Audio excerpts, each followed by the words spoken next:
Hi, I'm Paul from Velo, and Sarah has been cycling for 40 years, but there's something new that she's experiencing on this lovely Genesis Croix De Fer stainless steel that we built earlier in the year.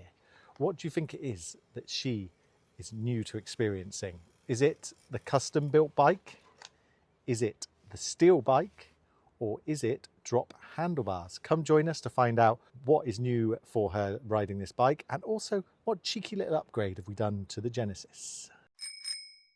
So some of you might have seen this bike before on recent videos, and this bike might be new to some of you, but we built a lovely custom bike for me and Sarah, and we change over the seat post and with the specific saddles attached, and that's how the bike changes for us, and our pedals. So it's very simple to change between the two setups for each of us. We built it around a Genesis Croix De Fer 931 stainless steel Reynolds tubing. It's a top end gravel bike from Genesis, and it is lovely, and we treated it to a lovely GRX 2x11 speed group set, 1134 tooth cassette at the back, 4831 chain rings.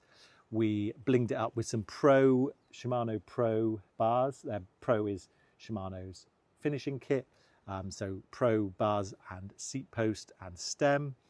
We also put some lovely Vittoria Torino gravel tyres, 45mm, 700 by 45mm across. And we've recently, if some of you might have noticed, put on some carbon DT Swiss GRC 1400 wheels, 30mm deep. Why? Because we wanted to, and why not? So that's the bike. Let's see what it is about this bike that Sarah has been getting used to for the first time. So the question Paul asked, what have I never had when it comes to this bike or bikes in general? Is it a custom built bike? Is it a steel bike? Or is it drop bars? So let's discuss it. Now, it isn't a custom bike because I have the Molten, which if you've seen the video, Paul custom built the Molten for me. And it isn't a steel frame. I've got the Molten, my Brompton and my Argos, which are all steel. So it is drop bars. So in 40 years, this is the first time I've had a bike with drop bars. And why is that? Well, I always came from mountain biking, always did a lot of mountain biking. My touring bike has flat bars. That's mainly due to an old shoulder injury. So we started with flat bars. So I never did any road riding, and drop bars weren't really a thing for me. But now they are. So I'll tell you how I got on. Paul's going to tell you a little bit about the spec of them, and then let me tell you how I got on. So the specification of the bars were quite a consideration, considering Sarah had never ridden drop handlebars. So I love Pro finishing kits. It's from Shimano, and I really like what they're all about.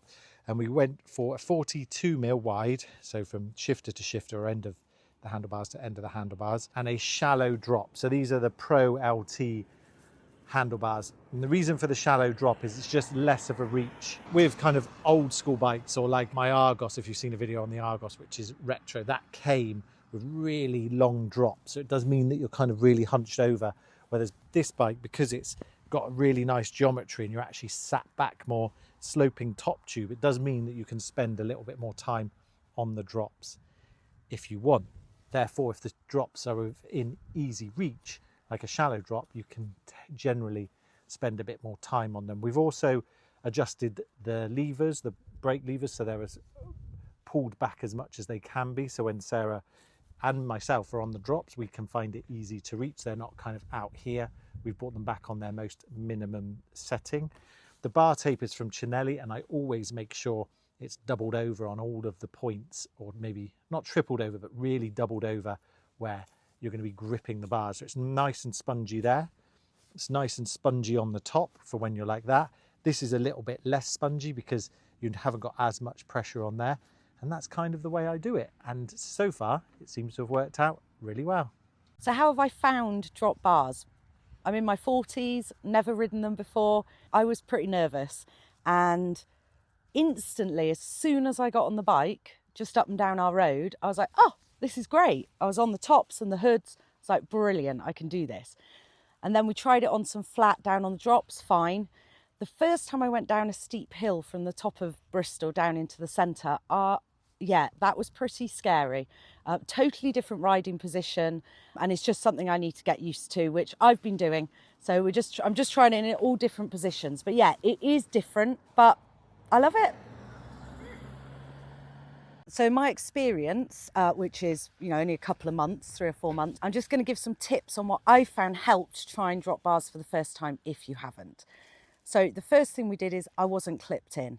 Coming from mountain biking, I've personally never clipped in, so I didn't want to clip in straight away on this bike. That would be for another video and another time. But if you try and drops for the first time, don't clip in. Probably best just to focus on one tricky thing at a time. My second tip would be to find somewhere flat. Just practice riding on the hoods, which is at this point here.